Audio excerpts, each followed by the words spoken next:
অন্যতম এক যেটা বললেন যে নামটা এই পার্টি হবে এই আইনে সব পরিষ্কার বলা আছে। বিধানসভায় পাস হয়েছে, যায় গভর্নর সেটা সই করে দিয়েছেন, অনারেবল গভর্নর। বিধানসভা আইন যেদিন পাস হয়েছে আইনে পরিষ্কার নোটিফিকেশনে বলা আছে। দুটো পার্ট ছিল। এইটা তো আপনার act means the West Bengal maintenance of public order act 1972, তার amendment. Claim Commission means the Claims Commission constituted under Section 15D of the Act.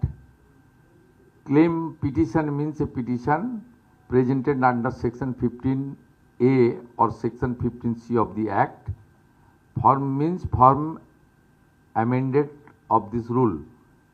এই রুলটাই যেটা পাস করা হয়েছে, এই রুলটার নাম হচ্ছে West Bengal maintenance of public order rules 2018, তার অ্যামেন্ডমেন্ট। আচ্ছা, এই আইনের 2 নম্বর পৃষ্ঠাতে রয়েছে নির্দিষ্টভাবে যে কোনো প্রাকৃতিক সম্পদ যদি কেউ জোর করে দখল করে তাহলে তাকে গুন্ডার আওতায় ফেলা হবে। অভিষেক বন্দ্যোপাধ্যায়ের বিরুদ্ধে একাধিক অভিযোগ রয়েছে, প্রাকৃতিক সম্পদ ধ্বংস থেকে শুরু করে ইত্যাদি ইত্যাদি। পার্টিকুলার কারোর নাম বলবো না, হিরো হবে না। আপনাকে বলেছি তো অনেক কিছু বাকি আছে। তো 110 দিনে সব চাইলে হয় নাকি? ওটা তো একটা বড় কাজ। দুর্নীতিগ্রস্ত পিসি ভাইপো, তাদের দুর্নীতির একদম চূড়ান্ত পর্যায়ে মানুষ তো ভোট দিয়েছে শুধু উন্নয়ন ভাতার জন্য নয়,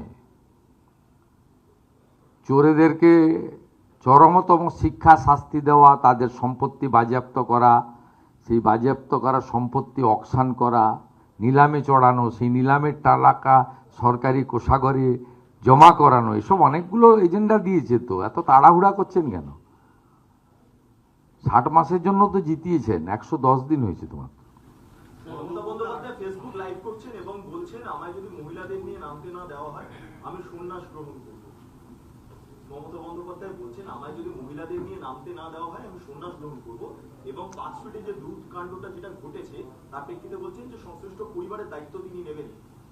কি কাণ্ড ঘটেছে? 5 ফিটে যেটা অগ্নিমিত্রা পল যেটা এই করেছে, দুধের জাল দেওয়ার সময় এই ইস্যুটা, এই দুটো বিষয় নিয়ে তিনি আজকে আলোকপাত করেছেন ফেসবুক লাইভে। তো ওই মহিলাকে উনি উনার বাড়িতে রেখে দিচ্ছেন না কেন? হ্যাঁ, নিয়ে যান। তবে ওই মহিলা রাজি হলে তো, আমি তো দেখলাম হালি শহরে তৃণমূল কাউন্সিলরই ওনার সঙ্গে দেখা করতে রাজি হলেন না। আমার সঙ্গে দেখা করলেন, আমার কাছে বিচার চাইলেন, মুখ্যমন্ত্রী রিলিফ ফান্ডের 10 লক্ষ টাকা নিলেন আমার হাত থেকে চেক, আমি চাকরির পাঠালাম, চাকরির ফর্মও আমাকে বায়োডাটা পাঠালেন। ওনার লোকরাই তো ওনার উপর কনফিডেন্স রাখছেন না।